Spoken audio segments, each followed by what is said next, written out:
ಒಂದು ನಡೆಸಿಕೊಂಡು ಬಂದಿರತಕ್ಕಂಥ ಮಾನ್ಯ ಕುಮಾರಣ್ಣಜಿಯವರೇ, ಅದೇ ರೀತಿಯಾಗಿ ಯುವ ನೇತಾರರು, ಹೀಗೆ ಕರ್ನಾಟಕದ ಭಾಗದ ಆಶಾಕಿರಣರು ಆಗಿ ಹೊಂದಿರತಕ್ಕಂಥ ಮಾನ್ಯ ನಿಖಿಲ್ ಕುಮಾರಣ್ಣಜಿಯವರೇ, ವೇದಿಕೆ ಮೇಲೆ ಆಸನಿರ್ತಕ್ಕಂಥ ಎಲ್ಲ ಗಣ್ಯಾತಿ ಗಣ್ಯರೇ, ಎಲ್ಲ ಭಾಗಗಳಿಂದ ನಾಲ್ಕರ ಮತಕ್ಷೇತ್ರ ಹಿಡ್ಕೊಂಡು ಎಲ್ಲ ಭಾಗದಿಂದ ಬಂದಿರತಕ್ಕಂಥ ತಮಗೆಲ್ಲರಿಗೂ ನನ್ನ ಕೋಟಿ ಕೋಟಿ ಪ್ರಣಾಮಗಳು. ಮಹಿಳೆಯರೇ, ನಾನು ಶಾಸಕನಾಗಿದ್ದಾಗ ಕುಮಾರಣ್ಣವರು ಏನು ರೇವಣಸಿದ್ದೇಶ್ವರ ಏತ ನೀರಾವರಿ ಕೊಡುಗೆಯನ್ನು ಕೊಟ್ಟಿದ್ದರು.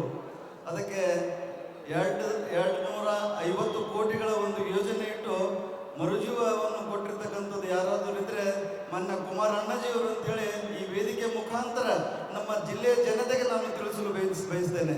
ಅದೇ ರೀತಿಯಾಗಿ ಮಾನ್ಯ BD ಪಾಟೀಲರು ಇಂಡಿ ಭಾಗದಲ್ಲಿ ಅವರು ರೈತರ ಕ್ರಾಂತಿಯನ್ನೇ ಎಬ್ಬಿಸಿದ್ರು. ಅವರು ಆ ಒಂದು ಮನಗೊಂಡು ಇವತ್ತು ಕುಮಾರಣ್ಣವರು ಇವತ್ತು ರೇವಣಸಿದ್ದೇಶ್ವರ ಏತ ನೀರಾವರಿಗೆ ಕನಿಷ್ಠ 5,000 ಮೇಲ್ಗಡೆ ಹೆಕ್ಟರ್ಗಳನ್ನು ನೀರು ಉಣಿಸುವಂಥದ್ದು ಇವತ್ತು ನಾಲ್ಕಾಣ ಮತಕ್ಷೇತ್ರ ಮತ್ತು ಇಂಡಿ ಮತಕ್ಷೇತ್ರ ಜನತೆಗೆ ಅನುಕೂಲ ಮಾಡಿಕೊಟ್ಟಿದ್ದಾರೆ ಅಂತ ಹೇಳಲು ಈ ವೇದಿಕೆ ಮುಖಾಂತರ ನನಗೆ ಬಹಳಷ್ಟು ಹೆಮ್ಮೆ ಕೂಡ ಅನ್ನಿಸ್ತದೆ.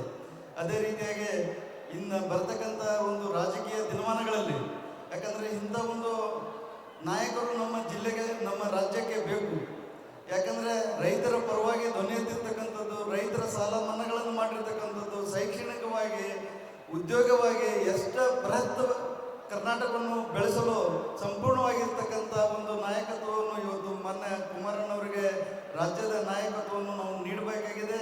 ಹೀಗಾಗಿ ಎಲ್ಲರೂ ಏನು ತಾವು ಬಂದಿದ್ದೀರಿ, ಇವತ್ತು ಇದೇ ಮುಖಾಂತರ ಬರ್ತಕ್ಕಂಥ 2028ನೇ ಒಂದು ಚುನಾವಣೆಯಲ್ಲಿ ತಮ್ಮೆಲ್ಲರ ಒಂದು ಆಶೀರ್ವಾದದೊಂದಿಗೆ ಮತ್ತೆ ಕುಮಾರಣ್ಣವರು ರಾಜ್ಯದ CM ಆಗಲಿ ಅಂತೇಳಿ ಈ ವೇದಿಕೆ ಮುಖಾಂತರ ನಾನು ಆಸೆ ವ್ಯಕ್ತಪಡಿಸಿ ನನ್ನನ್ನು ಮಾತನಾಡಲು ಅವಕಾಶ ಮಾಡಿಕೊಟ್ಟಿರ್ತಕ್ಕಂಥ ಈ ಗಣ್ಯಾತಿ ಗಣ್ಯಗೆ ತಮಗೆಲ್ಲರಿಗೂ ಕೂಡ ಅಭಿನಂದಿಸಿ ನನ್ನ ಒಂದೆರಡು ಮಾತನ್ನು ಮುಗಿಸುತ್ತೇನೆ. ಜೈ ಹಿಂದ್, ಜೈ ಕರ್ನಾಟಕ, ಜೈ JDS.